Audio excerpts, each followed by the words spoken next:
ಎಷ್ಟು ಅರ್ಥಪೂರ್ಣವಾದ ಒಂದು ಫಾರ್ವರ್ಡ್ ಮೆಸೇಜ್ ಅಂತಂದ್ರೆ ಸ್ನೇಹಿತರೆ, ಅದು ಬದುಕನ್ನು ಬದಲಾಯಿಸುವಂತಹ ಒಂದು ಮೆಸೇಜ್. ಅದು ಚಿಕ್ಕ ಅವಧಿಯಲ್ಲಿನೇ ಒಂದು ದೊಡ್ಡ ಪರಿಣಾಮ, ಸೋಷಿಯಲ್ ಪರಿಣಾಮ, ಸಾಮಾಜಿಕ ಪರಿಣಾಮ ಬೀರಿದೆ ನಮ್ಮ ವಿಡಿಯೋ. ತಾಯಿ ಶಾರದೆ ಲೋಕ ಪೂಜಿತೆ ಜ್ಞಾನದಾತೆ ನಮೋಸ್ತುತೆ.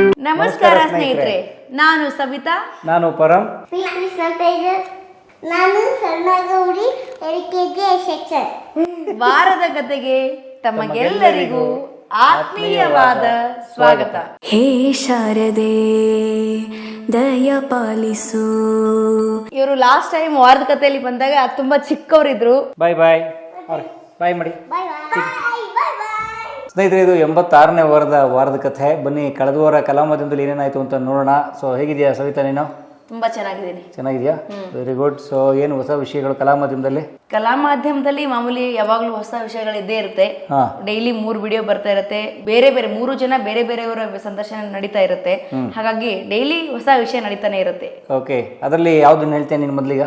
ರೇವತಿ ಮೇಡಮ್ ಅವರು ತಮ್ಮ ಈ ವಯಸ್ಸಿನಲ್ಲೂ ಕೂಡ ತುಂಬಾ ಜೀವನೋತ್ಸಾಹದಿಂದ ಬತ್ತಿರೋ ಕೆರೆಗಳನ್ನ ಮರು ಜೀವ ಪಡಿಸುವ ಅಂತ ಕಾರ್ಯ ಮಾಡ್ತಾರೆ. ಹಳ್ಳಿಗೂ ಹೋಗಿ ಆ ರೀತಿ ಅವ್ರು ಮಾಡಿರುವಂತ ಕೆರೆಗಳ ವಿಡಿಯೋ ಮಾಡಕ್ ಹೋದಾಗ ಅಲ್ಲೊಂದು ಇಂಪ್ಯಾಕ್ಟ್ ಅಂತಾರಲ್ಲ, ವಿಡಿಯೋ ಇಂಪ್ಯಾಕ್ಟ್ ಆಯ್ತು. ಅದು ಹೇಳಕ್ ಹೆಮ್ಮೆ ಆಗತ್ತೆ. ಈ ದೇಶದ ಆಸ್ತಿನ ಯಾರೋ ಒಬ್ಬ ಸಾಹುಕಾರ ಬಂದು ಅದನ್ನ ಹೊಡ್ಕೊಂತಾನೆ ಅಂದ್ರೆ ಯಾಕೆ ನಾವೆಲ್ಲ ಸುಮ್ಮನಿರ್ಬೇಕು? ಈಗಾಗಲೇ ಕಲಾಮಾಧ್ಯಮದಲ್ಲಿ ನೋಡಿರೋ ಹಾಗೆ ಒಂದೇ ದಿವಸದಲ್ಲಿ ಬಹಳ ಚಿಕ್ಕ ಅವಧಿಯಲ್ಲಿನೇ ಒಂದು ದೊಡ್ಡ ಪರಿಣಾಮ, ಸೋಷಿಯಲ್ ಪರಿಣಾಮ, ಸಾಮಾಜಿಕ ಪರಿಣಾಮ ಬೀರಿದೆ ನಮ್ಮ ವಿಡಿಯೋ. ನಾಗನಾಯಕನಹಳ್ಳಿ, ಕನಕಪುರ ರಸ್ತೆ ಸೋಮನಹಳ್ಳಿ ಹತ್ರ ಇರುವಂಥ ನಾಗನಾಯಕನಹಳ್ಳಿ ಕೆರೆಗೆ ನೀರು ಬರ್ತಾ ಇರಲಿಲ್ಲ ಅನೇಕ ವರ್ಷಗಳಿಂದ. ಸೊ ಅದೇನು ಅಂತ ನೋಡಿದಾಗ ರೇವತಿ ಮೇಡಮ್ ಅವರು ಲಕ್ಷಾಂತರ ರೂಪಾಯಿ ಖರ್ಚು ಮಾಡಿ ಕೆರೆಯ ಹೂಳೆತ್ಸುವಂಥದ್ದು, ಅದರ ಬದುಗಳನ್ನು ಅಂದರೆ ಆ ಏರಿಯಾನ ಸರಿ ಮಾಡಿಸಿದ್ರು. ಆದರೂ ನೀರು ಬರ್ತಾ ಇರಲಿಲ್ಲ. ಆಮೇಲೆ ಅದರ ರೂಟು ರಾಜಕಾಲುವೆ ಹುಡ್ಕೊಂಡು ಹೋದಾಗ ಯಾರೋ ಒಬ್ಬ ಪ್ರಭಾವಿ ಆ ಹೊಲದಿಂದ, ಆ ಕೆರೆಯಿಂದ ಮೇಲ್ಗಡೆ ಹೊಲ ಇರೋಂಥವ್ರು ಆ ರಾಜಕಾಲುವೆನ ಪೂರ್ತಿ ಬ್ಲಾಕ್ ಮಾಡ್ಕೊಂಡು ಅದಕ್ಕೊಂದು ಕಟ್ಟೆ ಕಟ್ಕೊಂಡು ತನ್ನ ಹೊಲದೊಳಗಡೆ ಒಂದು ಕೆರೆ ಮಾಡಿಕೊಂಡು ಆ ನೀರನ್ನ ಲಪ್ಟಾಯಿಸ್ತಿದ್ರು. ಹಾಗಾಗಿ ನೀರು ಕಳ್ಳರು ಕೂಡ ಶುರು ಆಗ್ಬಿಟ್ಟಿದ್ದಾರೆ ಈಗ. ಸೊ ಆ ನೀರು ಕಳ್ಳರಿಗೆ ನಾವು ಎಚ್ಚರಿಸಿ ಒಂದು ವಿಡಿಯೋ ಮಾಡಿದ್ವಿ. ಅದಾದ ನಂತರ ವಿಡಿಯೋ ಬರ್ತಿದ್ದಂಗೆ ಅವರು ಆ ಕಟ್ಟೆನ ಹೊಡೆದ್ಬಿಟ್ಟಿರೋದು ಒಳ್ಳೆಯದು. ಸೊ ನೀರು ಬಂದಾಗ ಈಗ ಕೆರೆ ನೀವು ವಿಡಿಯೋ ನೋಡ್ಬೋದು, ವಿಡಿಯೋ ನೋಡ್ತಿರ್ತೀರಿ. ಅರ್ಧ ಕೆರೆ ತುಂಬಿದೆ, ಈಗ ಬಹುತೇಕ ಕೆರೆ ತುಂಬ್ತಾ ಇದೆ. ಸೊ ಇನ್ನೊಂದು 2 ಒಳ್ಳೆ ಮಳೆ ಆಯಿತು ಅಂದರೆ ಖಂಡಿತವಾಗಿ ಕೆರೆ ತುಂಬಿ ತುಳುಕುತ್ತದೆ. ಸೊ ಒಂದು ಸಲ ಮಳೆಯಾಗಿ ಕೆರೆ ತುಂಬಿದರೆ ತುಂಬ ಅನುಕೂಲ. ನಿಮ್ಗೆ ಗೊತ್ತಿದೆ, ಬೋರ್ವೆಲ್ ರೀಚಾರ್ಜ್ ಆಗುತ್ತೆ, ಅಕ್ಕಿ ಪಕ್ಷಿಗಳಿಗೆ ನೀರಾಗುತ್ತೆ, ಕೃಷಿಗೆ ನೀರಾಗುತ್ತೆ, ಭೂಮಿ ತಂಪಾಗಿರುತ್ತೆ, ಏನೇನೋ ಪ್ರಯೋಜನಗಳು. ಆಮೇಲೆ ಅಂತರ್ಜಲದ ಮಟ್ಟ ಚೆನ್ನಾಗಿರುತ್ತೆ. ಎಲ್ಲಕ್ಕೂ ಮುಖ್ಯವಾಗಿ ಗ್ಲೋಬಲ್ ವಾರ್ಮಿಂಗ್ ಕೂಡ ಕಮ್ಮಿ ಆಗುತ್ತೆ ಕೆರೆಗಳು ನೀರು ತುಂಬಿದ್ರೆ ಕೂಡ. ಸೊ ಅಂಥ ಒಳ್ಳೆ ಕೆಲಸ ರೇವತಿ ಮೇಡಮ್ ಅವ್ರು ಮಾಡಿದ್ರು. ಅದಕ್ಕೆ ಕಲಾಮಾಧ್ಯಮದ ವಿಡಿಯೋ ಒಂದು ಸಾಕ್ಷಿ ಆಯಿತು ಅನ್ನೋದು ನಮ್ಮ ಭಾಳ ಹೆಮ್ಮೆಯ ವಿಚಾರ ಅದು. ಆಮೇಲೆ ಪೇಪರಲ್ಲಿ ಒಂದು ಒಳ್ಳೆ ವಿಷಯ ಓದಿದೆ ಅಂತ ಹೇಳ್ತಾ ಇದ್ರಿ, ನಮ್ಮ ಕಲಾ ಮಾಧ್ಯಮದ ವೀಕ್ಷಕರ ಜೊತೆಗೂ ಹಂಚ್ಕೊಳ್ಳಿ. ಖಂಡಿತ. ನೋಡಿ, ಎಂಥ ಒಳ್ಳೆ ವಿಚಾರ ಅಂದರೆ ಸ್ನೇಹಿತರೆ, ಇದನ್ನು ನಾವು ಈ ವಾರದ ಕಥೆಯ ಪ್ರಾರಂಭದಲ್ಲಿ ಹೇಳ್ತಿರೋಕ್ಕೆ ನಂಗೆ ತುಂಬ ಸಂತೋಷ ಅನ್ನಿಸ್ತದೆ. ನಿಮಗೂ ಇದರಿಂದ ಮೋಟಿವೇಟ್ ಆಗ್ಬೋದು, ಪ್ರೇರಣೆ ಸಿಗ್ಬೋದು ಬದುಕಿಗೆ. ನಾವು ನಮ್ಮ ಬದುಕಿನಲ್ಲೂ ದಿನಕ್ಕೆ 24 ಗಂಟೆನೇ, ತುಂಬ ದೊಡ್ಡ ಸಾಧಕರ ಬದುಕಿನಲ್ಲೂ ಈ ದಿನಕ್ಕೆ 24 ಗಂಟೆನೇ. ನಾವು ಈಗ ತಕ್ಷಣ ಈ ವಿಡಿಯೋ ಬರ್ತಿರೋ ಒಂದು 2-3 ದಿನದ ಹಿಂದೆ ನಮ್ಮ ಹಿರಿಯ ಕಲಾವಿದರಾದಂಥ ಮುಖ್ಯಮಂತ್ರಿ ಚಂದ್ರು ಅವ್ರ ಜೊತೆಗೆ ಮಾತಾಡ್ತಿದ್ವಿ. ಅವ್ರು ಮಾತಾಡ್ತಾ ಎಷ್ಟು ಕ್ಷೇತ್ರಗಳ ಬಗ್ಗೆ ಹೇಳಿಬಿಟ್ರು ಅವರು ಅಂತಂದರೆ, ಅವ್ರು ಎಷ್ಟೆಷ್ಟು ಕ್ಷೇತ್ರದಲ್ಲಿ ಕೆಲಸ ಮಾಡಿದ್ದಾರೆ ಅಂತ ನಮ್ಗೆ ಆಶ್ಚರ್ಯ ಆಗೋಯ್ತು. ಸರ್, ನಿಮಗೂ ದಿನಕ್ಕೆ 24 ಗಂಟೆನಾ ಅಥವಾ ಜಾಸ್ತಿ ಇದೆಯಾ ಅಂದೆ. ನಕ್ಬಿಟ್ರು ಅವರು. ನನಗೂ 24 ಗಂಟೆನೇ ಕಣಯ್ಯ, ಆದರೆ ಆ ಸಮಯ ನಾವು ಹೇಗೆ ಉಪಯೋಗಿಸ್ತೀವಿ ಅನ್ನೋದು ಇಂಪಾರ್ಟೆಂಟು. ಯಾವುದನ್ನು ಪ್ರಯಾರಿಟೈಸ್ ಮಾಡ್ತೀವಿ, ಯಾವುದಕ್ಕೆ ಪ್ರಾಮುಖ್ಯತೆ ಕೊಡ್ತೀವಿ, ಅದು ಭಾಳ ಮುಖ್ಯ ಅಂತ ಅಂದರು ಅವರು. ಅದನ್ನೆಲ್ಲ ಹಿನ್ನೆಲೆಯಾಗಿ ಇಟ್ಕೊಂಡು ಒಂದು ಘಟನೆ ಹೇಳಬೇಕು ಸ್ನೇಹಿತರೆ. ಇತ್ತೀಚೆಗೆ ಒಂದು ಮೆಸೇಜ್ ಬಂದಿತ್ತು, ಫಾರ್ವರ್ಡ್ ಮೆಸೇಜು. ಇಷ್ಟೊಂದು ಫಾರ್ವರ್ಡ್ ಮೆಸೇಜ್ ಬರ್ತಿರ್ತವೆ, ನಾವು ನೋಡ್ತಿರ್ತೀವಿ. ಎಷ್ಟು ಅರ್ಥಪೂರ್ಣವಾದ ಒಂದು ಫಾರ್ವರ್ಡ್ ಮೆಸೇಜ್ ಅಂತಂದರೆ ಸ್ನೇಹಿತರೆ, ಅದು ಬದುಕನ್ನು ಬದಲಾಯಿಸುವಂತಹ ಒಂದು ಮೆಸೇಜ್. ಅದು ಒಬ್ಬ ಹೆಣ್ಮಗಳು, ಪೂನಾ ಹತ್ರ ಇರುವಂತಹ ಒಂದು ಬಡ ಹೆಣ್ಮಗಳು, ಪ್ರತೀಕ್ಷಾ ತೊಂಡ್ವಾಲ್ಕರ್ ಅಂತ ಅವ್ರ ಹೆಸರು. ಅವರು ಮರಾಠಿಯವರು, ಪ್ರತೀಕ್ಷಾ ತೊಂಡ್ವಾಲ್ಕರ್ ಅಂತವರು. ಅವರು SLCನ ಓದ್ತಿರ್ತಾರೆ 16-17 ವಯಸ್ಸಲ್ಲಿ. ಸೊ ಅವಾಗ ಏನಾಗುತ್ತೆ, ಮನೆಯವರು ಮದುವೆ ಮಾಡಿಬಿಡ್ತಾರೆ. 16 ಅಥವಾ 17 ಮದುವೆ ಮಾಡಿಬಿಡ್ತಾರೆ. ಮದುವೆ ಮಾಡಿದಾಗ ಆ ಮದುವೆ ಆದ ಹುಡುಗ ಗಂಡು ಯಾರು ಅಂತಂದರೆ ಸ್ಟೇಟ್ ಬ್ಯಾಂಕ್ ಆಫ್ ಇಂಡಿಯಾ SBIನಲ್ಲಿ ಬುಕ್ ಬೈಂಡಿಂಗ್ ಮಾಡುವಂಥವ್ರು, ಬುಕ್ ಬೈಂಡಿಂಗ್ ನೌಕರವರು. ಗೌರ್ಮೆಂಟ್ ಜಾಬ್ ಇದೆ ಅಂತ ಮದುವೆ ಮಾಡಿಬಿಟ್ರು. SLC ಓದ್ತಾರೆ ಹುಡುಗಿಗೆ. ಆ ಹುಡುಗಿ ಏನೇನು ಕನಸಿತ್ತು, ಏನಾಗಬೇಕು ಅಂತಿತ್ತು ಗೊತ್ತಿಲ್ಲ, ಅದೇನು ಕೇಳಿಲ್ಲ, ಮದುವೆ ಮಾಡೋರು ಬಿಡಿ, ಅದೊಂದು ಕಡೆಗೆ. ಆ ಹುಡುಗಿ ಮದುವೆ ಆಗುತ್ತೆ, ಒಂದು ಮಗು ಆಗ್ಬಿಡುತ್ತೆ ಇಮಿಡಿಯೇಟಾಗಿ. 1 ವರ್ಷ ಅಥವಾ ಆ ಗ್ಯಾಪಲ್ಲಿ ಏನೋ ಮದುವೆ ಆಗುತ್ತೆ. ಸೊ ಮದುವೆ ಆದಾಗ ಏನು ಮಾಡ್ತಾರೆ, ಗಂಡ ಹೆಂಡತಿಯ ಕುಟುಂಬ ಎಲ್ಲ ಮನೆ ದೇವ್ರಿಗೆ ಹೋಗಿ ಬರೋಣ, ಮಗು ಆಗಿದೆಯಲ್ಲ ಅಂತ ಹೇಳಿ ಮನೆ ದೇವ್ರಿಗೆ ಹೋಗಿ ಬರ್ತಾ ಇರಬೇಕಾದ್ರೆ ಒಂದು ರಸ್ತೆ ಅಪಘಾತದಲ್ಲಿ ಗಂಡ ತೀರ್ಕೊಂಡ್ಬಿಡ್ತಾರೆ. ಆ SBI ಎಂಪ್ಲಾಯಿ ತೀರ್ಕೋತಾರೆ. ತೀರ್ಕೊಂಡಾಗ ಆ ಹುಡುಗಿ ಏನು ಮಾಡ್ಬೇಕೀಗ? ಅವಳಿಗೆ 18 ವರ್ಷ ಇನ್ನ ತುಂಬಿಲ್ಲ. ಈಗ ತುಂಬಿರುತ್ತೆ, 17 ಮದುವೆ ಆಗಿದ್ರೆ 18 ತುಂಬಿರುತ್ತೆ. ಸೊ ಕೈಲಿ ಒಂದು ಮಗು 18 ವರ್ಷ, SLC ಇನ್ಕಂಪ್ಲೀಟು. ಆ ಹೆಣ್ಮಗಳು ಏನು ಮಾಡ್ಬೇಕೀಗ? ಇದೊಂದು ತುಂಬ ಸಾಮಾಜಿಕವಾದ ವಿಚಾರ. ಆ ಹುಡುಗಿ ಏನು ಮಾಡ್ಬೇಕು? 18 ವರ್ಷದ ಹುಡುಗಿ ಕೈಲಿ ಒಂದು ಮಗು ಇಟ್ಕೊಂಡು ಗಂಡ ಇಲ್ಲದೆ ಈಗ ಹೇಗೆ ಬದುಕಬೇಕು ಸಮಾಜದಲ್ಲಿ? ಆ ಹೆಣ್ಮಗಳು ಏನು ಮಾಡ್ತಾರೆ ಅವರು? ಈಗ ಗೌರ್ಮೆಂಟ್ ಎಂಪ್ಲಾಯ್ಮೆಂಟ್ ಅಲ್ವಾ ಅದು ಆ ಬ್ಯಾಂಕ್ನವ್ರು ಏನು ಮಾಡ್ತಾರೆ, ಹೇಗೂ SLC ಇನ್ಕಂಪ್ಲೀಟ್ ಅಲ್ವಾ, ಆ ಹುಡುಗಿಗೆ ಏನು ಮಾಡ್ತಾರೆ, ಒಂದು ಕಸ ಗುಡಿಸೋ ನೌಕರಿ ಕೊಡ್ತಾರೆ. ಕಸ ಗುಡಿಸೋ ನೌಕರಿ ಕೊಟ್ಟಾಗ ಆ ಹುಡುಗಿ ಅದು ಕೆಲಸ ಮಾಡ್ತಿರ್ಬೇಕಾದ್ರೆ ಏನು ಮಾಡ್ತಿರ್ತಾರೆ, ಆ ಬ್ಯಾಂಕಿಗೆ ಬರುವಂತಹ ಮ್ಯಾನೇಜರ್ಸು ಬೇರೆ ಬೇರೆ ಉನ್ನತ ಹುದ್ದೆಯವ್ರನ್ನೆಲ್ಲ ನೋಡ್ತಿರುತ್ತೆ ಆ ಹೆಣ್ಮಗು. ನೋಡ್ತಾ ಹೌದು, ನಾನು ಇಲ್ಲಿ ಕಸ ಗುಡಿಸ್ತಾ ಇದ್ದೀನಿ, ಅವರೆಲ್ಲ ಮ್ಯಾನೇಜರ್ಸ್ಗಳಾಗಿ ಒಳ್ಳೆ ಚೆನ್ನಾಗಿದ್ದಾರಲ್ಲ, ನಾನು ಯಾಕೆ ಹಾಗೆ ಆಗಬಾರ್ದು ಅಂತ ಯೋಚನೆ ಮಾಡ್ತಾರೆ. ಒಂದ್ಸಲ ಯೋಚನೆ ಮಾಡಿ ಏನು ಮಾಡ್ಬೇಕು ಅದಕ್ಕೆ ಅಂದಾಗ, ಓದ್ಕೋಬೇಕು, ನಾನು ಓದಿರೋದು ಏನು ಸಾಲದು ಅಂತ ಹೇಳಿ ಮೊದಲು ಇನ್ಕಂಪ್ಲೀಟ್ ಆಗಿದ್ದು SLC ಕಂಪ್ಲೀಟ್ ಮಾಡ್ಕೋತಾರೆ. SLC ಕಂಪ್ಲೀಟ್ ಆಗುತ್ತೆ. ಅದಾದಮೇಲೆ ಅವರು ಡಿಸ್ಟೆನ್ಸ್ ಲರ್ನಿಂಗಲ್ಲಿ PUC ಮಾಡ್ಕೋತಾರೆ, ಡಿಗ್ರಿ ಮಾಡ್ಕೋತಾರೆ. ಡಿಗ್ರಿ ಆದಮೇಲೆ ಮತ್ತೆ ಈ SBI ಒಳಗಡೆ ಅಥವಾ ಯಾವುದೇ ಒಂದು ಸರ್ಕಾರದ ಒಂದು ಇಲಾಖೆ ಒಳಗಡೆ ಇಂಟರ್ನಲ್ ಎಕ್ಸಾಮ್ಸ್ ಆಗ್ತಿರುತ್ತೆ ಅವ್ರಿಗೆ. ಸೊ ಆ ಥರ ಆದಾಗ ಆಕೆ ಕ್ಲರ್ಕ್ ಪರೀಕ್ಷೆ ಬರೀತಾರೆ. ಬರೆದಾಗ ಆಕೆ ಕ್ಲರ್ಕ್ ನೌಕರಿ ಸಿಗುತ್ತೆ. ಸೊ ಕಸ ಗುಡಿಸೋ ನೌಕರಿಯಿಂದ ಕ್ಲರ್ಕ್ ನೌಕರಿಗೆ ಬರ್ತಾರೆ. ಕ್ಲರ್ಕ್ ನೌಕರಿಗೆ ಬರ್ಕೊಂಡು ಬಂದು ಅಲ್ಲಿ ತುಂಬ ಹಾರ್ಡ್ ವರ್ಕ್ ಮಾಡಿ ಕೆಲಸ ಮಾಡ್ತಾರೆ. ಅದೇ ಸಮಯಕ್ಕೆ SBIನ ಇನ್ನೊಬ್ಬ ಉದ್ಯೋಗಿ, ಅವ್ರ ಮ್ಯಾನೇಜರ್ ಪೋಸ್ಟಲ್ಲಿ ಏನೋ ಇರ್ತಾರಂತೆ, ಅವ್ರನ್ನ ಮದುವೆ ಆಗ್ತಾರೆ ಅವರು. ಎರಡನೇ ವಿವಾಹ. ಅದಾದಮೇಲೆ ಆಕೆ ಎಷ್ಟು ಶ್ರದ್ಧೆಯಿಂದ ಕೆಲಸ ಮಾಡ್ತಾರೆ ಅವರು ಅಂತಂದರೆ, ಈಗ ಅವ್ರು ರಿಟೈರ್ ಆಗಿದ್ದಾರೆ ಅವರು, ಪ್ರತೀಕ್ಷಾ ತೊಂಡ್ವಾಲ್ಕರ್ ಅವರು ಕಸ ಗುಡಿಸ್ತಾ ಇದ್ದ ಒಬ್ಬ ಹೆಣ್ಮಗಳು SBIನ AGM ಅಸಿಸ್ಟೆಂಟ್ ಜನರಲ್ ಮ್ಯಾನೇಜರ್ ಆಗಿ ರಿಟೈರ್ ಆಗಿದ್ದಾರೆ ಅವರು. SBIನ AGM ಆಗಿ ಒಬ್ಬ ಕಸ ಗುಡಿಸೋ ಹೆಣ್ಮಗಳು ರಿಟೈರ್ ಆಗಿದ್ದಾರೆ. ಅದು ನಾನು ಫಾರ್ವರ್ಡ್ ಮೆಸೇಜಲ್ಲಿ ಬಂತು, ನಾನು ಓದಿ ತುಂಬ ಆಶ್ಚರ್ಯ ಆಯಿತು. ನೀವು ಗೂಗಲ್ ಮಾಡಿ ನೋಡ್ಬೋದು, ಆಕೆ ವಿವರಗಳೆಲ್ಲ ಇದ್ದಾವೆ. ಬೇರೆಯವರಾಗಿದ್ರೆ ಏನು ಉದಾಹರಣೆಗಳು ಸಿಗ್ತಾವಂದ್ರೆ, 16-17 ವರ್ಷಕ್ಕೆ ಮದುವೆ ಮಾಡಿದ್ರ, 18 ವರ್ಷಕ್ಕೆ ಒಂದು ಮಗು ಆಯ್ತಾ, ಈ ತರ ಗಂಡ ಸತ್ತೋದ ಅಂತ ಆಯ್ತು ಅಂದ್ರೆ ಅವ್ನ ಜೀವನನೇ ಮುಗಿದೋಯ್ತು. ಅವಳ ಜೀವನನೇ ತವ್ರ ಮನೇಲಿ ಬಂದು ಅಣ್ಣ ಅತ್ತಿಗೆ ಅಥವಾ ಅಮ್ಮ ಅಪ್ಪನ ಕಡೆ ಬೈಸ್ಕೊಂಡು ಊಟ ಮಾಡ್ಕೊಂಡು ಅವ್ರು ಹೇಳಿದ ಕೆಲಸ ಕೇಳ್ಕೊಂಡು ಇದ್ ಬಿಡೋದು ಅಷ್ಟೇ ಅವ್ರ ಇಡೀ ಜೀವನದ ಕೆಲಸ ಆಗುತ್ತೆ. ಅಥವಾ ತಾನೇ ಸ್ವಂತ ಏನಾದ್ರು ಮಾಡ್ಕೊಂಡ್ರು ಯಾರ ಕಣ್ಣಿಗಾದ್ರೂ ಬೀಳ್ತೀನೋ ಅಥವಾ ಏನೋ ಇದಾಗ್ಬಿಡ್ತಾರೆ ಅವರು. ಅದನ್ನ ಅವ್ರು ಎಂತ ಹೋರಾಟ ಮಾಡಿದ್ದಾರೆ ಅವರು. ಮುಗಿದೋಯ್ತು ಜೀವನ ಅನ್ನೋಷ್ಟರಲ್ಲಿ ಹೊಸ ಜೀವನ ಕಟ್ಕೊಂಡಂಗೆ. ಖಂಡಿತ ಹೌದು. ಅಲ್ಲ, ಎಲ್ಲಕ್ಕೂ ಮುಖ್ಯವಾಗಿ ನಾನು ಏನು ಹೇಳಕ್ ಹೊರಟೆ ಅಂತಂದ್ರೆ, ನಮ್ಮಲ್ಲಿ ಕಲಿಕೆಯ ಮನೋಭಾವ ತುಂಬಾ ಕಡಿಮೆ ಇರ್ತವೆ. ಏನಾಗುತ್ತೆ, ಒಂದು ಹಂತಕ್ಕೆ ಬರ್ತೀವಿ ನಾವು, ಉದಾಹರಣೆಗೆ ಯಾವುದೋ ಒಂದು ಓದ್ತೀವಿ, ನಾವು ಓದಿ ಒಂದು ಜಾಬ್ ಸಿಕ್ಬಿಡುತ್ತೆ ಅಥವಾ ಒಂದು ಪ್ರೊಫೆಷನ್ಗೆ ಫಿಕ್ಸ್ ಆಗ್ತೀವಿ. ಅದಾದ್ಮೇಲೆ ನಾವು ಕಲಿಯೋದು ಬಿಟ್ಬಿಡ್ತೀವಿ.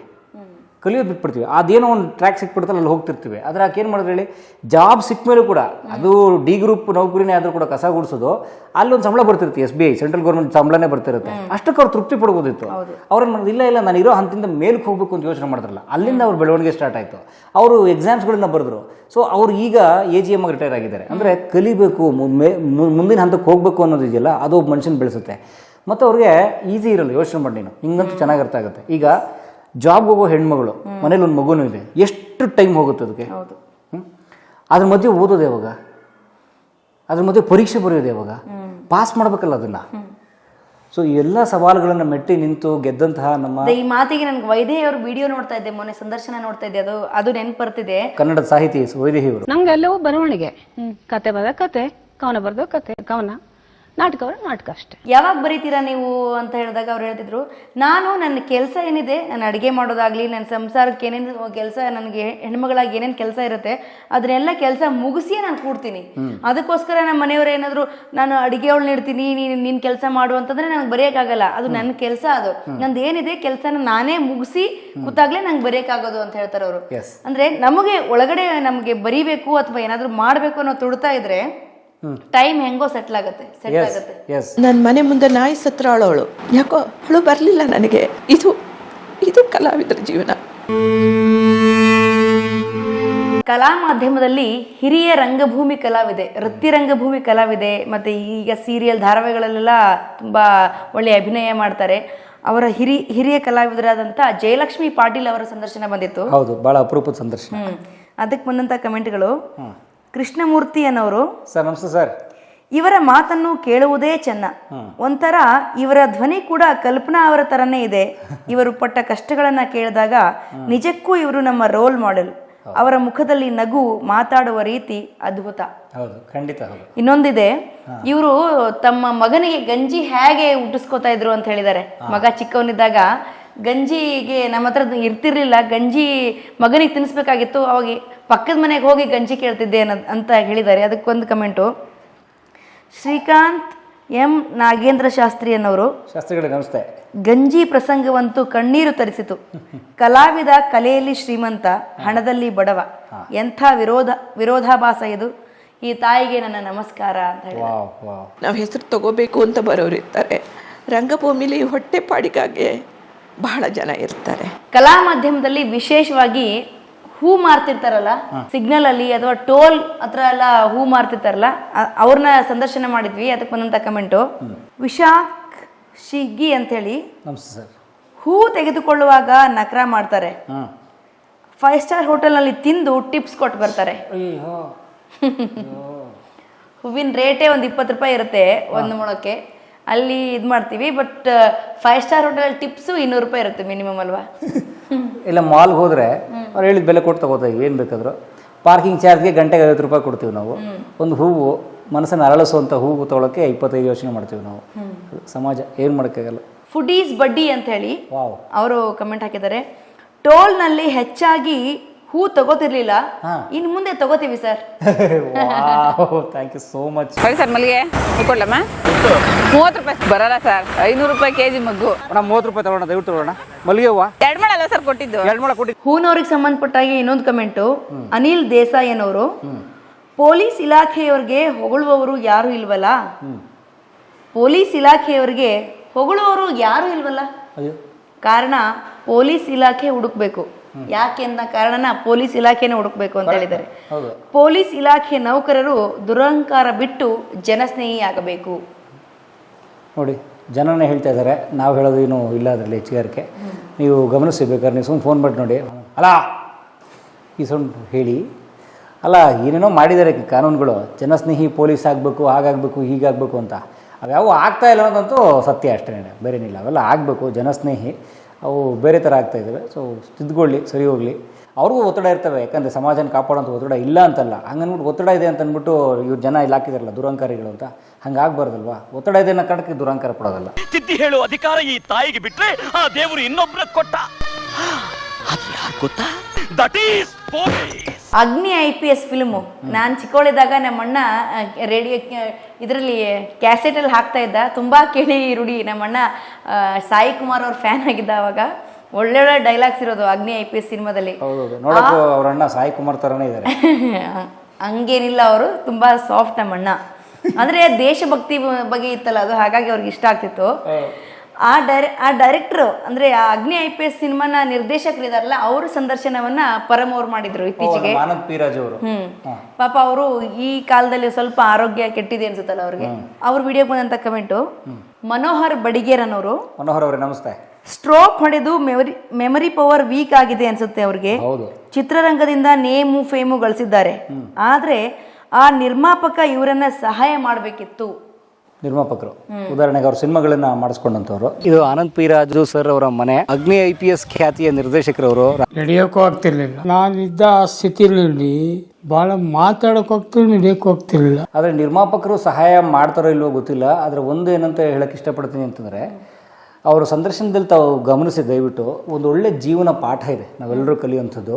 ಅವ್ರನ್ನ ನಾವು ಕೇಳಿದ್ವಿ ಒಂದು ಪ್ರಶ್ನೆ, ಸರ್ ನೀವು ಇಷ್ಟು ವರ್ಷ ದುಡಿದ್ರಲ್ಲ, ಏನು ಮಾಡಿದ್ರಿ, ಈಗ ಸಹಾಯ ಅಥವಾ ತೊಂದರೆಲಿದ್ದೀರಲ್ಲ ಅಂತ ಕೇಳಿದಾಗ, ಅಯ್ಯೋ ಹಿಂಗೆ ಇರುತ್ತೆ ಅಂತ ಅಂದ್ಕೊಂಬಿಟ್ಟೇರಿ ಅಂತೂ ಅವರೇ ಡೈರೆಕ್ಟಾಗಿ ಹೇಳಿದ್ದಾರೆ, ಒಪ್ಕೊಂಡಿದ್ದಾರೆ ಅವರು ಅದನ್ನು.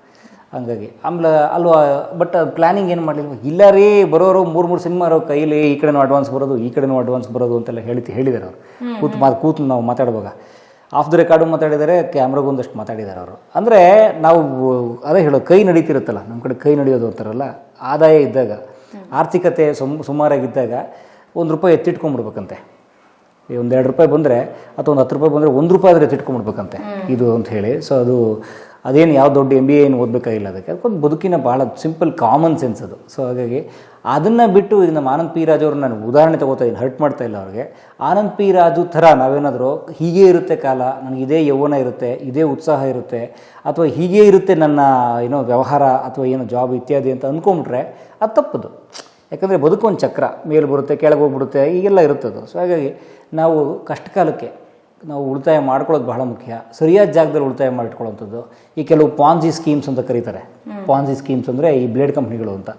ಕೆಲವು ಅಂದರೆ ತೊಗೊಂಡೋಗ್ಬಿಡೋದು. ಈಗ ಉದಾಹರಣೆಗೆ ಬ್ಯಾಂಕಲ್ಲೆಲ್ಲೋ ಇಟ್ಟರೆ ಬರೀ ಅದಕ್ಕೊಂದು 5-6% ಬಡ್ಡಿ ಬರುತ್ತೆ ಅಂತ ಯಾರೋ ಒಬ್ಬ ಬಂದು ಬ್ಲೇಡ್ ಬಾಬಾ ಹೇಳ್ತಾನೆ, ಒಂದು ಕಿವಿಗೆ ಫ್ಲವರ್ ಹಿಡ್ಕೊಂಬಂದ್ಬಿಟ್ಟು, ನೋಡಿ ನೀವು ಕೊಟ್ಬಿಡಿ, ನಾನು ನಿಮಗೆ ತಿಂಗಳಿಗೆ 10% ಬಡ್ಡಿ ಕೊಟ್ಬಿಡ್ತೀನಿ ಅನ್ನೋದು. ಇವರು ಓಹೋ ತಿಂಗಳಿಗೆ 10%, ಬ್ಯಾಂಕಲ್ಲಿ ವರ್ಷಕ್ಕೆ 5%, ತಗೋ ಅಂತ ಕೊಟ್ಬಿಡೋದು. ನೀವು ನಮ್ಮ ಜಾತಿ ಅಲ್ವಾ, ನಮ್ಮ ಜಾತಿನೆಲ್ಲ ನಾನು ಉದ್ಧಾರ ಮಾಡಿಬಿಡ್ತೀನಿ, ನಮ್ಮ ಜಾತಿಯವರೆಲ್ಲ ಕಾಸು ಕೊಡಿ ಅಂತ ತೊಗೊಂಡೋಗಿ ಎಲ್ಲ ಜಾತಿ ಇತ್ಯಾದಿ ಕಮ್ಯುನಿಟಿ ಇತ್ಯಾದಿ ಎಲ್ಲ ನೋಡಿ ದುಡ್ಡು ಕೊಟ್ಟು ಎಲ್ಲ ಮೋಸ ಹೋಗ್ತಿರೋದು ನಾವು ನೋಡ್ತಾ ಇದ್ದೀವಿ. ಅವು ಮಾಡಬಾರ್ದು, ಉಳಿಸೋದ್ರ ಜೊತೆಗೆ ಅದನ್ನು ಸರಿಯಾದ ಕಡೆ ಇಟ್ಕೋಬೇಕು. ಅವಾಗ ಅದು ಕಷ್ಟ ಕಾಲಕ್ಕೆ ಆಗಿಬರುತ್ತೆ ಅಂತ ನಾನು ಕೇಳ್ಕೊತೀನಿ. ಅದಕ್ಕೆ ತುಂಬ ಸರ್ಕಾರಿ ಸ್ಕೀಮ್ಗಳಿದ್ದಾವೆ, ತುಂಬ ಸೇಫೆಸ್ಟ್ ಅಂದರೆ ಇಲ್ಲ ಒಳ್ಳೊಳ್ಳೆ ಕಂಪ್ನಿಗಳಿವೆ, ಅಂಥವ್ಕೆ ಹಾಕೊಳ್ಳೋದು ಒಳ್ಳೆಯದು. ಇಲ್ಲ ನೋಡಿ ಆನಂದ್ ಪಿ ರಾಜ್ ಥರ ಸ್ಟ್ರೋಕ್ ಹೊಡೆದಾಗಲೋ ಅಥವಾ ಹಾರ್ಟ್ ಪ್ರಾಬ್ಲಮ್ ಆದಾಗಲೋ, ಶುಗರ್ BP ಬಂದಾಗಲೋ, ಕೈಕಾಲು ಲ್ಯಾಬ್ಸ್ ಆದಾಗಲೋ ಸಮಸ್ಯೆ ಪಡಬೇಕಾಗುತ್ತೆ. ಆಮೇಲೆ ಪ್ರೊಡ್ಯೂಸರ್ ಸಹಾಯ ಮಾಡಿ ಅಂತಂದ್ರೆ ಮಾಡಲ್ಲ, ಅಂದರೆ ಆ ಅಂತಿಷ್ಟು ಸಿನಿಮಾಗೆ ಆವಾಗಂತ ಇಷ್ಟು ದುಡ್ಡು ಅಂತ ಕೊಟ್ಟಿರ್ತಾರ ಅವರು. ಈಗ ಅವ್ರು ಯಾವ ಸ್ಥಿತಿಲಿ ಇರ್ತಾರೋ, ಈಗ ಹುಡ್ಕೊಂಬಂದು ಅವರು, ಅದು ಪ್ರಾಕ್ಟಿಕಲ್ ಅಲ್ಲ, ಅದು ಎಮೋಷನಲ್. ಅದು ನಾವು ಮಾನವೀಯತೆ ದೃಷ್ಟಿಯಿಂದ ಅಷ್ಟೇ ಕೇಳ್ಬೋದು ಏನಾದ್ರು ಸಹಾಯ ಮಾಡಿ ಅಂತ. ನಿರ್ಮಾಪಕರು ನೀವು ಹೇಳಿ ಉತ್ತರನೇ ಹೇಳ್ತಾರೆ, ಅಲ್ರಿ ನಾವು ನಾನು ಬಿಟ್ಟು ಅಂತ ಮಾಡಿಸಲ್ಲಪ್ಪ, ನೀನು ಪೇಮೆಂಟ್ ಕೊಟ್ಟಿದ್ದೀನಲ್ಲ. ಹಾಗಾಗಿ ಸೊ ನಮ್ಮ ಮಿತ್ರ ನಾವೇ ಆಗಬೇಕು ಹೊರತು ಶತ್ರು ಆಗಬಾರ್ದು ಅಷ್ಟೇ. ಪ್ರಶ್ನೆಗಳು ಮುಗಿತಂತೆ, ನಮ್ಮ ಮೇಡಮ್ ಹೇಳಿಬಿಟ್ರು. ಸೊ ಹಾಗಾಗಿ ತುಂಬ ಇದ್ದಾವೆ ಪ್ರಶ್ನೆಗಳು, ಆದರೆ 5 ಪ್ರಶ್ನೆಗಳು ಒಂದಷ್ಟು ಕೇಳಿದ್ರು. ಸೊ ಮುಂದೆ ಹೋಗೋಣ. ಏನು ಮುಂದೆ ನೀವು ಹೇಳಿ. ಮುಂದೆ ನಮ್ಮ ಅಚ್ಚುಮೆಚ್ಚಿನ ಒಂದು ಪಾರ್ಟು, ಒಂದು ವಿಭಾಗ ಪುಸ್ತಕ ಪರಿಚಯ, ಒಂದು ಬುಕ್ ಟಾಕು. ಒಂದೊಳ್ಳೆ ಪುಸ್ತಕನ ನಮಗೆ ಪರಿಚಯಿಸೋಕ್ಕೆ ಪ್ರಯತ್ನ ಪಡ್ತೀವಿ. ಸೊ ನೀವು ಪುಸ್ತಕ ಪರಿಚಯ ಮಾಡ್ತೀರಾ ಇವತ್ತು? ಹೌದು. ಗುಡ್. ಇಲ್ಲ ನೀನೇ ಮಾಡಂಗಿರು ಮಾಡು. ಇಲ್ಲ ನೀವು ಮಾಡಿ, ನಾ ಇನ್ನೂ ನೋಡಿದ್ದೀನಿ ಅಷ್ಟೇ, ನಾ ಓದಿಲ್ಲ ಇದನ್ನ. ನೀವು ಓದಿದ್ದೀರಾ, ತುಂಬ ಚೆನ್ನಾಗಿದೆ ಅಂತಲೂ ಹೇಳಿದ್ದೀರಾ, ನಾನು ಓದಬೇಕು. ಎಸ್, ನೀವು ಹೇಳಿ. ಇದು ಎಂಥ ಒಂದು ಒಳ್ಳೆ ಪುಸ್ತಕ ಇದು ಅಂತಂದರೆ, ನೀವು ನಿಮ್ಮ ಬಾಲ್ಯಕ್ಕೆ ಕರ್ಕೊಂಡು ಹೋಗುವಂಥ ಪುಸ್ತಕ. ಇಲ್ಲಿ ಅನೇಕರು, ಬಹುತೇಕರು ಹಳ್ಳಿಗಾಡಿನವರು, ಅವರು ಬೆಂಗಳೂರಿನಲ್ಲೇ ಇರಲಿ, ಮುಂಬೈನಲ್ಲೇ ಇರಲಿ, ಅವರು ಇಲ್ಲ ಮೈಸೂರಿನಲ್ಲೇ ಇರಲಿ ಅಥವಾ ದೆಹಲಿ ಎಲ್ಲರೂ ಇರಲಿ, ಎಲ್ಲ ನಾವೆಲ್ಲ ಹಳ್ಳಿಯಿಂದ ಹೋದವ್ರೆ, ಹೋಗಿ ನಗರಗಳನ್ನು ಕಟ್ಟಿದವ್ರೆ. ಪ್ರತಿಯೊಬ್ಬನಿಗೂ ಕನೆಕ್ಟ್ ಆಗುವಂಥ ಒಂದು ಪುಸ್ತಕ ನನ್ನ ಕೈಲಿದೆ. ಬರೆದವರು ರೆಹಮತ್ ತರೀಕೆರೆಯವರು, ಕನ್ನಡದ ಖ್ಯಾತ ಕಥೆಗಾರರು, ಕಾದಂಬರಿಕಾರರು. ಅವರು ಒಳ್ಳೆ ಪ್ರವಾಸ ಕಥನ ಬರೆಯುವಂಥವ್ರು ನಮ್ಮ ರೆಹಮತ್ ತರೀಕೆರೆಯವರು. ಅವ್ರ ವಿಮರ್ಶಾ ಲೇಖನಗಳು ಬಹಳ ಚೆನ್ನಾಗಿರ್ತವೆ. ಹಂಪಿ ವಿಶ್ವವಿದ್ಯಾನಿಲಯದ ನಿವೃತ್ತ ಪ್ರಾಧ್ಯಾಪಕರವರು, ರಿಟೈರ್ಡ್ ಪ್ರೊಫೆಸರ್ ಅವರು. ಅವ್ರು ಎಷ್ಟು ಅದ್ಭುತವಾಗಿ, ನೀವು ಒಂದು ಆರ್ಟಿಕಲ್ ಓದೋಕ್ಕೆ ಶುರು ಮಾಡಿದ್ರೆ ಎಷ್ಟು ಇಂಟ್ರೆಸ್ಟಿಂಗಾಗಿ ಕರ್ಕೊಂಡು ಹೋಗ್ತಾರೆ ಅಂದರೆ, ಓದಿನಲ್ಲಿ ಈ ರುಚಿ ಇದೆಯಲ್ಲ ಅಂತ ನಿಮಗೆ ಅನಿಸ್ಬೇಕು, ಅಷ್ಟು ಚೆನ್ನಾಗಿ ಬರೀತಾರೆ ಅವರು. ಸೊ ನಾನಂತೂ ಬಹುತೇಕ ಅವ್ರ ಪುಸ್ತಕ ಎಲ್ಲ ಓದೋಕ್ಕೆ ಟ್ರೈ ಮಾಡ್ತಿರ್ತೀನಿ. ಇದು ಪುಸ್ತಕ ಬಹಳ ವಿಶೇಷವಾದ ಪುಸ್ತಕ, ಗೇರಮರಡಿ ಕಥೆಗಳು ಅಂತ. ಕಥಾ ಪುಸ್ತಕನೇ, ಸಣ್ಣ ಕಥೆಗಳ ಸಂಕಲನ, ಗೇರಮರಡಿ ಕಥೆಗಳು ಅಂತ ಹೇಳಿ ಕಥೆಗಳ ಪುಸ್ತಕ. ಎಲ್ಲಿನ ಕಥೆಗಳು?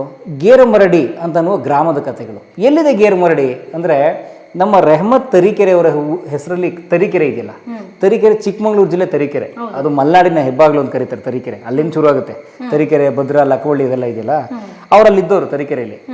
ತರೀಕೆರೆ ಹತ್ರ ಇರುವಂಥ ಒಂದು ಪುಟ್ಟ ಊರು ಗೇರ್ಮರಡಿ. ಇದು ಅದೊಂದು ಮಲ್ನಾಡಿನ ಒಂದು ಹಳ್ಳಿ. ಆ ಊರಲ್ಲಿ ರೆಹಮತ್ ತರೀಕೆರೆ ಅವರು ಇದ್ದಾಗ, ಬಾಲ್ಯ ಕಳಿತಿದ್ದಾಗ, ಆ ಊರಿನಲ್ಲಿ ಇದ್ದಂತಹ, ಅಂದ್ರೆ ತರೀಕೆರೆಯಲ್ಲಿ ಇರಲಿಲ್ಲ, ಗೇರ್ಮರಡಿಲೇ ಇದ್ರ. ಗೇರ್ಮರಡಿಗೆ ಊರಿನವರು ಇವರು. ತರೀಕೆರೆ ಅಂತ ಇಟ್ಕೊಂಡ್ರೆ ಒಂದು ತಾಲೂಕಲ್ವಾ, ಗೊತ್ತಾಗುತ್ತೆ ಅಂತ. ಸೊ ರೆಹಮತ್ ಗೇರ್ಮರಡಿ ಅನ್ನೋಕ್ಕಿಂತಲೂ ರೆಹಮತ್ ತರೀಕೆರೆ ಚೆನ್ನಾಗಿದೆ ಅನ್ನೋದು ಇಟ್ಕೊಂಡಿರ್ಬೇಕು. ಸೊ ಆ ಗೇರ್ಮರಡಿ ಗ್ರಾಮದಲ್ಲಿ ಇದ್ದಂತಹ ಹಳ್ಳಿಗರು, ಈ ಹಳ್ಳಿಗರು ಅಂದ್ರೆ ಕಥೆಗಳು ಕಣಜ, ಭಾರತೀಯರು ಅಂದ್ರೆ ಕಥೆಗಳು ಕಣಜ ಬಿಡಿ. ಮಾಯಾಲೋಕದಲ್ಲಿ ಇದೆಯಲ್ಲ ತೇಜಸ್ವಿ ಅವ್ರ ಮಾಯಾಲೋಕ, ಕರೆಕ್ಟ್. ಒಬ್ಬೊಬ್ರು ಒಂದು ಒಳ್ಳೊಳ್ಳೆ ಕಥೆ ಹೇಳ್ತಾರಲ್ವಾ. ಸೊ ಹಾಗೆ ಆ ಊರಲ್ಲಿ ಇದ್ದಂಥ ಕೆಲವು ನಿಜವಾದ ವ್ಯಕ್ತಿತ್ವಗಳು, ಅವ್ರ ಬದುಕಲ್ಲಿ ಬಂದಂಥ ವ್ಯಕ್ತಿತ್ವಗಳು ಹೇಳ್ತಿದ್ದಂಥ ಕಥೆಗಳ ಸಂಕಲನ ಇದು. ಅವ್ರ ಊರಲ್ಲಿ ಹೇಳ್ತಿದ್ರಲ್ಲ ಕಥೆಗಳು. ಈಗ ಉದಾಹರಣೆಗೆ ಆ ಊರಲ್ಲಿ ಯಾರೋ ಒಬ್ಬ ಸಾಬಣ್ಣ, ಆತ ಏನು ಹೇಳ್ತಾ ಇದ್ದ ಕಥೆಗಳು, ಯಾವುದೋ ಒಂದು ಪಿಶಾಚಿ ಕಥೆ ಹೇಳೋರು, ಅಥವಾ ಯಾರೋ ಇನ್ನೊಂದು ಕಥೆ ಹೇಳೋನು, ಇನ್ನೊಂದು ಯಾವುದೋ ಅನೈತಿಕ ಸಂಬಂಧದ ಕಥೆ ಇನ್ನೊಂದಷ್ಟು ಏನೋ ವರ್ಣರಂಜಿತವಾಗಿ ಇನ್ನೊಂದು ಹೇಳೋನು. ಅದನ್ನೆಲ್ಲರೂ ಕೇಳಿಸ್ಕೊಂಡಿದ್ರಲ್ಲ, ಕೇಳಿಸ್ಕೊಂಡು ಇಟ್ಕೊಂಡಿದ್ರು ಒಳಗಡೆ. ಹಾರ್ಡ್ ಡಿಸ್ಕಲ್ಲಿ ಸೇವ್ ಆಗಿತ್ತದು, ಕ್ಲೌಡಲ್ಲಿ ಸೇವ್ ಆಗಿತ್ತದು. ಅವ್ರ ಕಥೆಗಾರರಾದ್ರಲ್ಲ, ಅವಾಗ ಹೌದಲ್ಲ, ನನ್ನ ಊರಿನ ಕಥೆಗಳನ್ನ ನಾನು ಬಿಟ್ಬಿಟ್ನಲ್ಲ ಅಂತ ಹೇಳಿ ಮಾಡಿರುವ ಸಂಕಲನ ಇದು, ಗೇರಮರಡಿ ಕಥೆಗಳು ಅಂತೇಳಿ. ಅಂದರೆ ಪ್ರತಿಯೊಬ್ಬರು ಬಾಲ್ಯದಲ್ಲೂ ಅನೇಕ ಜನ ಬಂದೋಗಿರ್ತಾರೆ. ನಾವು ಬಹುತೇಕ ಮರೆಯೋಕೆ ಆಗದೆ ಇರೋದು ಯಾವ್ದು ನಮ್ಮ ಬದುಕಲ್ಲಿ ಅಂದರೆ ನಮ್ಮ ಬಾಲ್ಯ. ಎಲ್ರಿಗೂ ಅದು ಅಂದ್ರೆ ಬೇಗ ಕನೆಕ್ಟ್ ಆಗಿಬಿಡುತ್ತೆ ಬಾಲ್ಯ ಅಂದರೆ. ಹೌದು, ಯಾಕಂದರೆ ಅದರಲ್ಲಿ ಸಿಹಿ ನೆನಪುಗಳಿರ್ತವೆ, ಅಲ್ಲಿ ಒಡ್ಸ್ಕೊಂಡಿರ್ತೀವಿ, ಬೈಸ್ಕೊಂಡಿರ್ತೀವಿ, ಏನೋ ತುಂಟತನ ಮಾಡೋಕ್ಕೋಗಿ ಏನೇನೋ ಸಿಗಾಕೊಂಡಿರ್ತೀವಿ. ಆ ಥರದ ಅನೇಕ ನೆನಪುಗಳಿರ್ತವೆ. ಅದನ್ನ ಇಟ್ಕೊಂಡು ಆಟೋಗ್ರಾಫ್ ಸಿನಿಮಾನೇ ಮಾಡಿಬಿಟ್ರು ಬಿಡಿ ನೀವೇ. ಸೊ ಆ ಥರದ ಕಥೆಗಳನ್ನು ಬಹುಶಃ ಇದೊಂದು ಆಟೋಗ್ರಾಫ್ ಸಿನಿಮಾ ಅಂತ ಹೇಳ್ಬೋದು. ಇದು ನಮ್ಮ ರೆಹಮತ್ ತರೀಕೆರೆಯವರ ಪುಸ್ತಕ ರೂಪದ ಆಟೋಗ್ರಾಫ್ ಇದು. ಅದನ್ನು ಬರೆದಿದ್ದಾರೆ ಕಥೆಗಳು. ಓದ್ತಾ ಹೋದರೆ ನಿಮ್ಗೆ ತುಂಬ ಮಾಯಾಲೋಕ ಹೇಳಿದಿದ್ದಾರೆ, ಒಳ್ಳೆ ಪದ, ಮಾಯಾಲೋಕ ಕರ್ಕೊಂಡೋಗುತ್ತೆ. ಅದ್ಭುತವಾಗಿ ಬರೆದಿದ್ದಾರೆ. ಕರಿ ನಾಯಿ, ಒಂದು ಕರಿ ನಾಯಿ ಕಥೆನೂ ಇದೆ. ಒಂದು ಊರಲ್ಲಿ ಬರೀ ಮನುಷ್ಯರೇ ಇರಲ್ಲ, ಒಂದು ಕರಿ ನಾಯಿಗೂ ಈಗ ನಮ್ಮನೇಲಿ ಒಂದು ಕರಿ ನಾಯಿ ಇದೆಯಪ್ಪ, ಈಗಲೂ ಇದೆ. ಆ ಕರಿ ನಾಯಿದು ಒಂದು ಕಥೆ ಇದೆಯಲ್ಲ, ಅದಕ್ಕೊಂದು ವ್ಯಕ್ತಿತ್ವ ಇದೆಯಲ್ಲ, ಅದು ಮಲ್ಕೊಳಕ್ಕೆ ಉಪ್ಪರಿಗೆನೇ ಬೇಕು, ಮಲ್ಕೊಳಕ್ಕೆ ಬೆಡ್ ಹಾಕೊಂಡು ಮಲ್ಕೊಳುತ್ತದು, ನೆಲ ಮೇಲೆ ಮಲಗೋದಿಲ್ಲ, ಅದು ತಿನ್ನಕ್ಕೆ ಒಳ್ಳೆ ಬಿಸ್ಕೆಟ್ ಬೇಕು ಹಿಂಗೆ ಹೇಳುತ್ತಲ್ಲ. ಈ ನಾಯಿ ಅಂದ ತಕ್ಷಣ ನನಗೊಂದು ನೆನಪಾಯ್ತು. ಹಾಂ, ನಾನ್ ನೋಡಿಲ್ಲ, ಆದ್ರೆ ನಮ್ಮ ಮನೇಲಿ ನಮ್ಮ ಅಕ್ಕಂದ್ರೆ ಚಿಕ್ಕವರಿದ್ದಾಗ ಒಂದು ನಾಯಿ ಇತ್ತಂತೆ ನಮ್ಮ ಮನೇಲಿ, ನಮ್ಮೂರಲ್ಲಿ. ಆ ನಾಯಿ ಎಂತ ನಾಯಿ ಅಂದ್ರೆ ಅದು ಭಾನುವಾರಕ್ಕೊಂದ್ಸರ ನದಿಗೆ ಹೋಗಿ ಸ್ನಾನ ಮಾಡ್ಕೊಂಡ್ ಬರ್ತಿದಂತೆ. ನದಿಗೆ ಹೋಗಿ ಸ್ನಾನ ಮಾಡ್ಕೊಂಡು ಬಂದು ಊಟ ಮಾಡೋದಂತೆ. ಅಲ್ಲಿವರೆಗೂ ಊಟ ಮಾಡ್ತಿರ್ಲಿಲ್ವಂತದ್ದು ಭಾನುವಾರಕ್ಕೊಂದ್ಸರಿ. ಆಮೇಲೆ ಅದು ಯಾವತ್ತೂ ಕೆಳಗೆ ಕುತ್ಕೋತಿರ್ಲಿಲ್ವಂತೆ. ನಮ್ಮ ಮನೇಲಿ ಒಂದು ಕಟ್ಟಿಗೆ ಕುರ್ಚಿ ಇತ್ತು, ಅದ್ರ ಮೇಲೆ ಅಂದ್ರೆ ಒಂದು ಅದು ಯಾರು ಕೂರ್ತಿರ್ಲಿಲ್ಲ, ಅದು ಮೂಲೆಗೆ ಹಾಕಿದ್ರು. ಆ ಕಟ್ಟಿಗೆ ಕುರ್ಚಿ ಮೇಲೆ ಕೂಡೋದಂತದ್ದು ಯಾವಾಗ್ಲೂ. ನಮ್ಮಮ್ಮ ಅದ್ರ ಬಗ್ಗೆ ಹೇಳ್ತಿದ್ರು. ಸಡನ್ ಆಗಿ ನೋಡಿ ನೆನಪಾಯ್ತು ಬಾಲ್ಯ. ನೋಡಿ ಅದು ಯಾವುದೋ ಒಂದು ಎಂಥ ಪೂರ್ವ ಸಂಸ್ಕಾರ ಇರ್ಬೇಕು ಅದಕ್ಕೆ, ಅದೆಂಥ ಶಿಸ್ತು ಅಂದ್ರೆ ಯಾವುದೋ ರೂಢಿ ಬಿದ್ದುಬಿಟ್ಟಿರುತ್ತೆ ಅದಕ್ಕೆ. ಸೊ ಹಂಗೆ ಕೃಷ್ಣಾ ನದಿ ಸ್ನಾನ ಮಾಡ್ಕೊಂಡ್ ಬಂದು ಒಳ್ಳೆ ಮಡಿಗಿಡಿ ನಾಯಿ ಭಾನುವಾರಕ್ಕೊಂದ್ಸಲ ಮಾಡ್ತಿತ್ತಂತದ್ದು ಹಂಗೆ. Grades, very nice. ಸೊ ಹಾಗಾಗಿ ಆ ಥರದ ನೆನಪುಗಳನ್ನೆಲ್ಲ ಬರೆದಿದ್ದಾರೆ ಇಲ್ಲಿ. ತುಂಬ ಥ್ಯಾಂಕ್ಸ್ ರೆಹಮತ್ ತರೀಕೆರೆ ಸರ್, ನಾನು ನಿಮ್ಮ ಅಭಿಮಾನಿ. ಯಾಕೆಂತಂದರೆ ನೀವು ನಮಗೆ ಕಟ್ಟಿಕೊಟ್ಟ ಲೋಕ ಇದೆಯಲ್ಲ, ಅವರ ಸೂಫಿಗಳ ಬಗ್ಗೆ ಒಂದು ಸರಣಿ ಇದೆ, ಕರ್ನಾಟಕದ ಸೂಫಿಗಳು ಅಂತ ಹೇಳಿ. ಸೂಫಿ ಪರಂಪರೆ ಏನಿದೆಯಲ್ಲ ಅದ್ರ ಬಗ್ಗೆ ಅವರು ಇಡೀ ಕರ್ನಾಟಕ ಟ್ರಾವೆಲ್ ಮಾಡಿ, ಓಡಾಡಿ, ಫೀಲ್ಡ್ ವರ್ಕ್ ಮಾಡಿ, ಹಳ್ಳಿಗಳಲ್ಲಿರುವಂಥ ಸೂಫಿ ಸಂತರನ್ನ ಭೇಟಿಯಾಗಿ ಒಳ್ಳೊಳ್ಳೆ ವಿಚಾರಗಳನ್ನು ಅವ್ರು ದಾಖಲಿಸಿದ್ದಾರೆ. ಆಮೇಲೆ ಅವ್ರಿಗೆ ಈ ಶರಣ ತತ್ವಗಳು ಅಥವಾ ಬಸವ ಪರಂಪರೆ ಅದನ್ನೆಲ್ಲ ಇಟ್ಕೊಂಡವರು ತುಂಬ ಒಳ್ಳೆ ಪುಸ್ತಕಗಳನ್ನ ಬರೆದಿದ್ದಾರೆ. ಕದಳಿ ಹೊಕ್ಕು ಬಂದೆ ಅಂತ, ಅದೆಲ್ಲ ತುಂಬ ಚೆನ್ನಾಗಿದೆ. ಆಮೇಲೆ ಅವರ ಪ್ರವಾಸ ಕಥನಗಳು ಭಾಳ ಚೆನ್ನಾಗಿರ್ತವೆ. ಅವ್ರದ್ದು ಪ್ರವಾಸ ಕಥನಗಳು ಅಲ್ಲಿ ಹಿಮಾಚಲದ ಹತ್ರ ಯಾವುದೋ ಒಂದು ಮಲಾನ ಅಂತ ಒಂದು ಹಳ್ಳಿಗೆ ಹೋಗಿ ಅದ್ರ ಬಗ್ಗೆ ಅವ್ರು ಬರೆದಿದ್ರು. ಸೊ ಹೀಗೆ ತುಂಬ ಬರೀತಾರೆ. ಕಥೆಗಳಂತೂ ತುಂಬ ಚೆನ್ನಾಗಿರ್ತವೆ. ಸೊ ಅದನ್ನು ಓದಿ ಅಂತ ಕೇಳ್ಕೊತೀನಿ. ಈ ಪುಸ್ತಕ ಭಾಳ ಪುಟ್ಟ ಪುಸ್ತಕ, ಅಮೂಲ್ಯ ಪುಸ್ತಕ, ವಿಜಯನಗರ ಬೆಂಗಳೂರು ಇವ್ರು ಮಾಡಿರೋಂಥ ಪುಸ್ತಕ ಬೇಕು ಅಂತ ತರಿಸ್ಕೊಳ್ಳಿ. ಸೊ ಹಾಗಾಗಿ ಸೊ ಈಗೆಲ್ಲ ಆನ್ಲೈನ್ ಕೂಡ ಸಿಗುತ್ತೆ. ಇದ್ರ ಬೆಲೆ 150 ರೂಪಾಯಿ. 150 ರೂಪಾಯಿಗೆ ನಿಮ್ಗೊಂದು 10 ಕಥೆಗಳು, ಗೇರೆ ಮರಡಿಯ ಶುದ್ಧ ಗ್ರಾಮೀಣ ಭಾಷೆಯ 21 ಕಥೆಗಳಿದ್ದಾವೆ. ದಾಸಯ್ಯನ ಹೆಣ, ಭಿಕ್ಷುಕ ರಾಣಿ, ಮಾದಾಂತ ದೊರೆ, ಪಿಂಡ ಸಾಕಿ ಮದುವೆಯಾಗಿದ್ದು, ಸೂಜಿಗುಡ್ಡ, ತಿಪ್ಪೆ ಮೇಲೆ ಹುಟ್ಟಿದ ಲಕ್ಷಾಪತಿ, ಬಂಗಾರದ ಕೂದಲು, ಇಂಥ ಕಥೆಗಳೆಲ್ಲ ಇದ್ದಾವೆ. ಸೊ ಹಾಗಾಗಿ ಇದೆಲ್ಲ ನೋಡಿ ಓದಿ ಅಂತ ಕೇಳ್ಕೊತೇನೆ. ಸೊ ಆಲ್ ದ ಬೆಸ್ಟ್, ಒಳ್ಳೆದಾಗಲಿ ಅಂತ ಕೇಳ್ಕೊಂಡು. ಹಿರಿಯರು ಅಂದ್ರೆ ನಮ್ಮ ಆಗಿನ ಇವ್ರ ಕಾಲದ ಹಿರಿಯರು, ಅವ್ರು ಬರೆಯಕ್ಕಾಗದೇ ಇರೋ ಬರಹಗಾರ ಅವರು. ಕರೆಕ್ಟ್. ಬರೀ ತಲೆಯಲ್ಲಿ ಇರುವಂತ ಬರಹಗಾರ ಅವರು. ಅವರು ಹೇಳಿದಂತ ಕಥೆಗಳು ಇಲ್ಲಿದಾವಲ್ಲ. ಅಂದರೆ ಇದೊಂಥರ ಗಣೇಶ ಮಹಾಭಾರತ ಬರ್ಕೊಂಡಂಗೆ. ವ್ಯಾಸರು ಹೇಳಿದ ಮಹಾಭಾರತನ ಗಣೇಶ ಬರ್ಕೊಂಡಲ್ಲ, ಹಾಗೆ ಗೇರ್ಮರಡಿ ಹಳ್ಳಿ ಜನ ಹೇಳಿದ ಕಥೆಗಳನ್ನು ಇವ್ರು ಬರ್ಕೊಂಡಿದ್ದಾರೆ. ನೆನಪಿಟ್ಕೊಂಡು ಅದಕ್ಕೊಂದು ರೂಪ ಕೊಟ್ಟು, ಅದಕ್ಕೊಂದು ಶುರು ಮತ್ತೆ ಕೊನೆ ಅಂತ ಕೊಟ್ಟು ಬರೆದಿದ್ದಾರೆ ಇವರು. ಆಗಲಿ. ಹಾಗಾಗಿ ಓದೋ ಸಂಸ್ಕೃತಿ ಹೆಚ್ಚಾಗಲಿ. ಓದಬೇಕಂತೆ, ಇಲ್ಲಾಂದರೆ ದೇಶ ಸುತ್ತ ನೋಡ್ಬೇಕಂತೆ. ದೇಶ ಸುತ್ತಕ್ಕೆ ಸಮಯವೂ ಇಲ್ಲ, ಎಷ್ಟೋ ಜನ ರಿಸೋರ್ಸಸ್ ಇರಲ್ಲ.